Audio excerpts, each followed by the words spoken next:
Hi, secreters and history lovers. Welcome back. Um, it's June 1st, and today we are going to be talking about the pearl, the Asian painting for the secret, um, a treasure hunt book. And we're going to be discussing the historical elements of the painting, its origins, what's affiliated with it, and other possibilities along the way. So we'll hop right into it. I have, as you see, a couple of the maps listed here on the side. The top map is one of the very first maps that was attributed to what they thought the area of Cathay originally was. One of the very first maps that it was actually mapped on.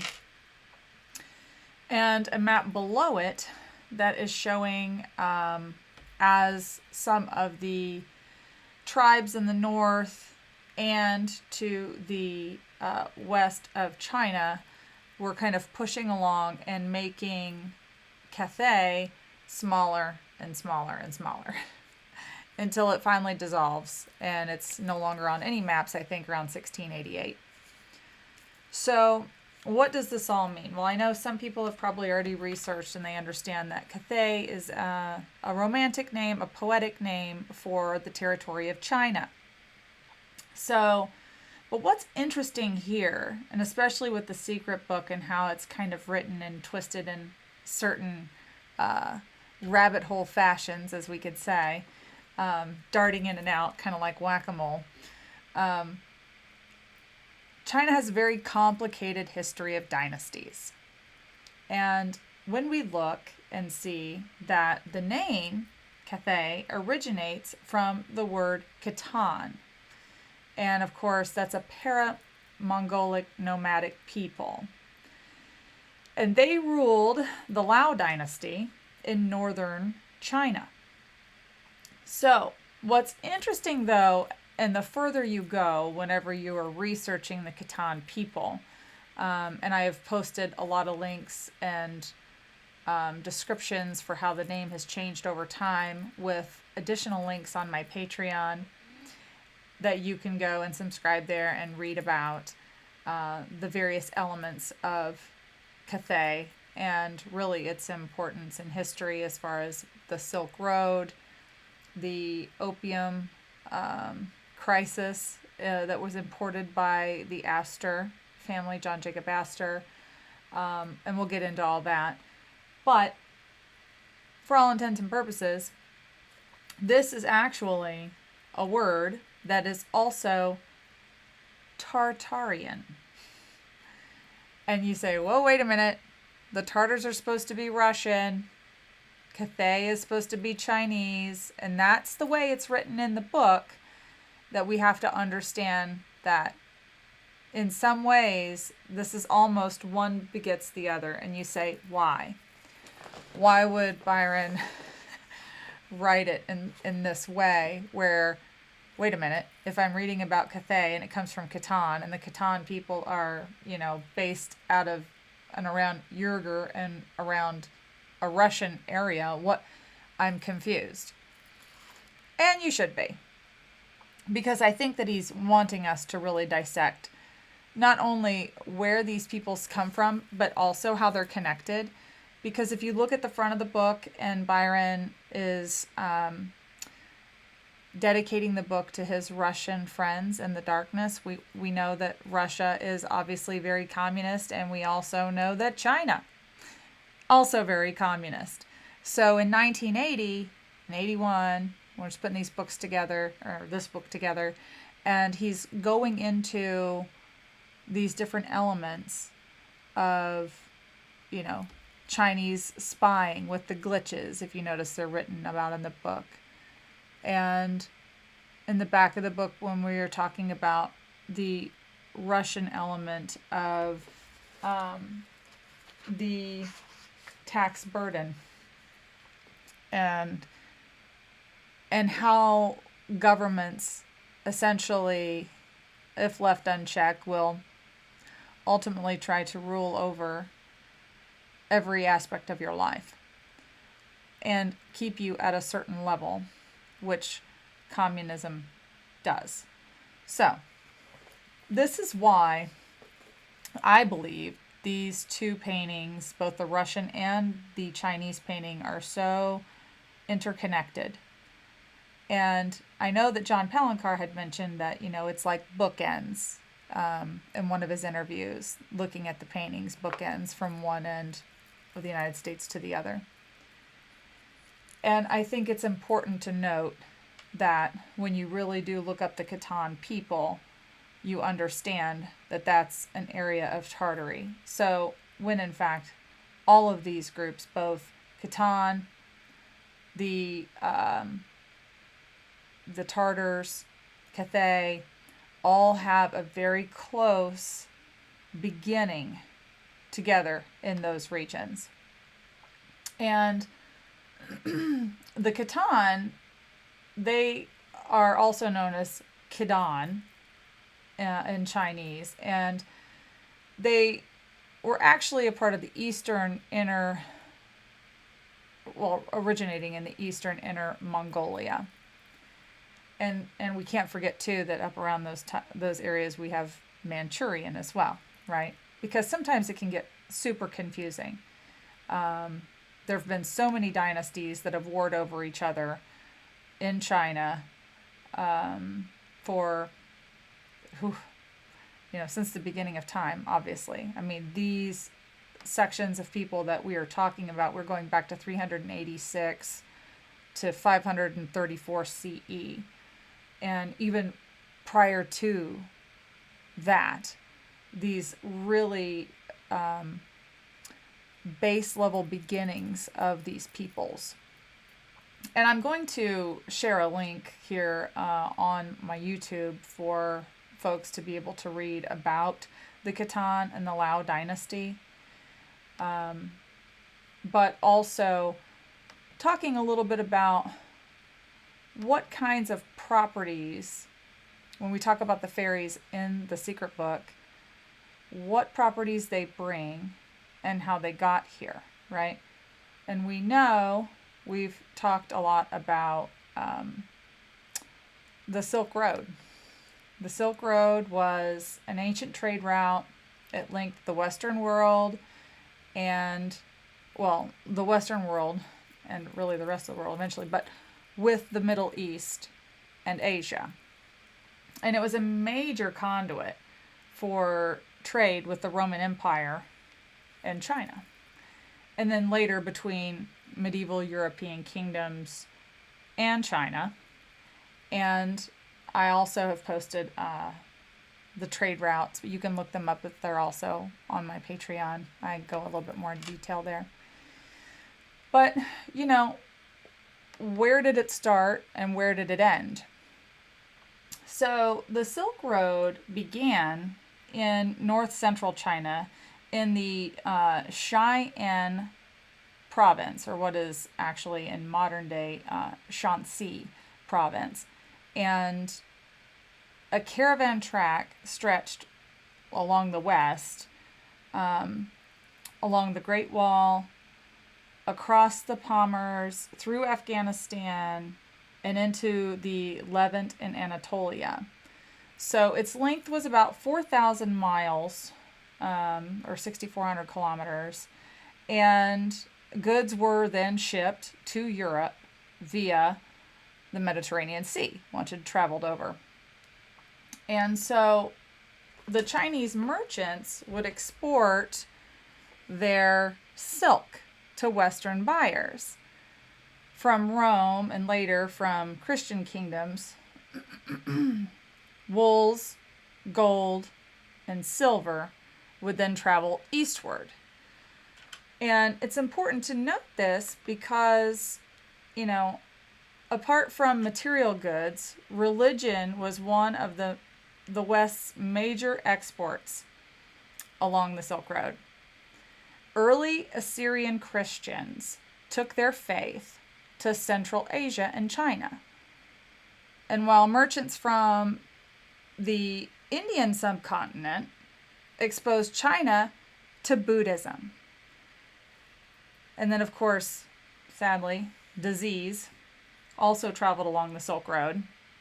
And many scholars believe that the bubonic plague traveled and was spread to Europe from Asia, causing the Black Death pandemic in the mid-14th century. So not only was the road prolific in goods, it was prolific in disease. And when you think about it, for a time, that was really kind of the MO for all the Europeans, right?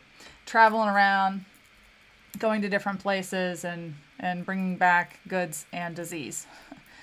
And of course, we know when Marco Polo went to China and found China and stayed there for a few years, he knew that area as, or what was called Cathay as well. And he wrote his books about his travels, which are interesting. They are translated, and you can get translations and people's, I know there's other books that have been written about him and his translations. Also really something interesting to look at. When we talk about silk, we know that that was one of the only places the silkworms would grow in those climates and produce a very fine silk, which was, desired by all the other parts of Europe and Rome. And then you have the flip side of things, which, aside from great commerce and positive good things, we have the not so great things. So, and this is where it gets super interesting. And I've posted a picture here of some early Chinese folks smoking their opium. John Jacob Astor, the Astor that we know from New York City, was one of the first really multimillionaires of what would become, it is the New World, but what would become the United States. And he used to smuggle opium. His enormous fortune was made by sneaking opium into China against imperial orders. And the resulting riches made him one of the most powerful merchants and also helped create the world's first widespread opioid epidemic. Now, when you think Astor, you think Astor Place, the Waldorf Astoria in New York City. Astor's name is all over New York City. He was born in Germany, though, immigrated here. So it's interesting to see how some immigrants, when they came here and made their fortunes, some did their fortunes probably a little bit more morally, I guess you could say, and not getting people all hooked on drugs. But also, let's not forget that Astor started a pretty serious fur trade, right? And we also know that he has a name for himself out in Washington State, where he had put his outpost, which would make sense because with China being over across the Pacific and then coming up into what would be the, state of Washington, the Sound, up there, and Portland, Oregon, it's around Oregon. So all of that area, and then would traffic all the way back through the Appalachian, all the way back to New York City. They would traverse some furs down the Mississippi River, which was a really well-known transport route. But when Astor began to sell his furs in New York, he kept tabs on Americans' new China trade too. And And really, the country had a long-standing obsession with Chinese goods. So, especially tea, because we know we love our green tea and all our black teas. And I love tea. I'm a tea drinker. But during British rule, Americans' trade was under England's thumb, and the East Indian Company had a monopoly on trade with China. So the Revolutionary War changed all of that. And the new United States was now free of the monopoly, and they could trade free with China any old time they liked. So the American ships began to sail directly to Canton. And that is obviously where we get the term Cantonese, which sometimes if you go to Chinese restaurants, they may have Cantonese chicken, or they may have things named similarly. That comes back to that area. And the flow of commerce that followed made millionaires essentially out of the intrepid men who plunged into that trade. Now, that's quite a lot for discussing. And you say, but Karen, how does this play into the secret book? Well, it plays in quite a bit. Because in 1980 then, so we were traveling back from the 80s, or from today to the 80s, going back in time, and we look at the glitches on page 190. And the history of the glitches are Oriental, as it's evidenced by their fondness for long scrolls that read right to left, top to bottom, or any damn way but left to right. So that's Byron, obviously. There's a little pun in there, right? Lampooning.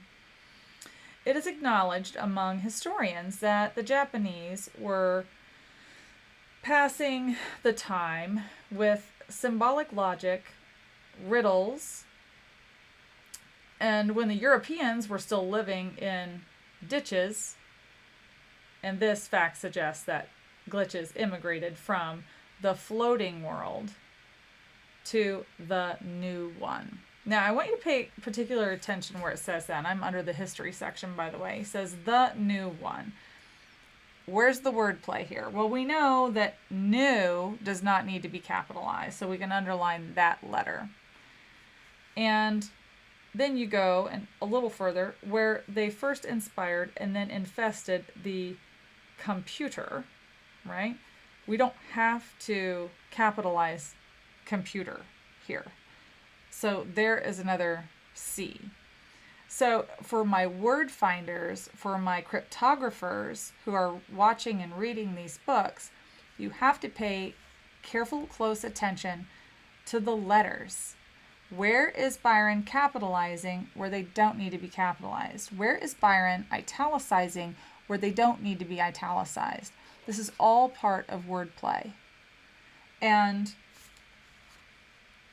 you say, well, how do you figure, what does it mean whenever he capitalizes these words? Well, if he's told everyone in the Japanese translations that he uses cryptography, he's using a cryptocipher. And you say, well, what kind of cryptocipher would that be? Well, it could be a Caesar shift. It could be a Jefferson cipher wheel. It could be, even if he wants to really teach us things and history, he could have even used something along the lines of an enigma. You say, well, why would he do that? Because that was a horrible thing that the Nazis employed on the Jewish people. Well, that's right. And I think that would be in the lesson. These are options for us to look at, because through the lessons, we're going to glean the clues. And so it's worth trying all of the letters in different cipher breakers, which you can look up online. Oftentimes, there is one website, and I think it's just like Crypto Ciphers or cryptodeciphering.com, something like that, where you can plug in these letters, and they'll spit them out in the various ciphers for you. So, whether that means he's trying to give us a hint of a place, like a state name, and maybe it's only the state abbreviation. These are things that we have to look at and you have to pay really close attention to, because there's, all bets are off until a cask is out of the ground. All theories are open to possibility until something is pulled out of the ground. And these are the things that we have to pay attention to and look at, right? So then that leads us back to the gem. After all of this history with Cathay and China and its dynasties, from the Yuan to the Jin to the Lao and many more, we have the golden sea pearl. So the golden pearl is the rarest and the most expensive of all the pearls. They are highly, highly cherished in Chinese culture. And so when we're looking at why Byron would have he didn't just throw out a simple pearl, okay? It's the golden pearl for a reason. When you know the history, when you study about these places and you see what they are, and you see how they've evolved, and you see where these people might have wanted to come, especially into the New World.